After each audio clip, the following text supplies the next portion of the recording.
Sunan Kalijaga mengumumkan kalau dirinya telah ditunjuk menjadi pengacara Ferry Irawan dalam kasus KDRT terhadap Vena Melinda. Sunan pun langsung panen cibiran dari warganet. Pengumuman itu pun disampaikan Sunan Kalijaga dengan menggelar jumpa pers.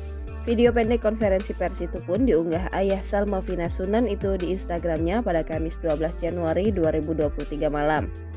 Dari caption dan keterangan yang ditulis di video, Sunan Kalijaga berharap Vena Melinda dan Ferry Irawan bisa rujuk. Ia berharap pasangan tersebut bisa mengikuti keputusan Lesti Kejora dan Rizky Bilar yang memilih berdamai.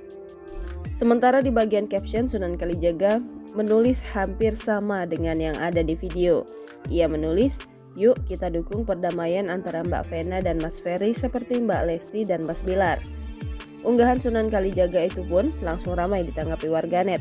Sayangnya, kebanyakan warganet mencibir keputusan suami Heidi Sunan tersebut. Warganet menilai Sunan tak seharusnya membela seorang pelaku KDRT. Sejumlah warganet bahkan mempertanyakan sikap Sunan bila hal itu terjadi pada putrinya. Bahkan sejumlah warganet mengingatkan Sunan Kalijaga soal dirinya yang begitu semangat membela kliennya korban KDRT. Sunan dianggap lupa hal itu. Sunan Kalijaga rupanya gerah juga dengan banyak komentar negatif terhadap postingannya.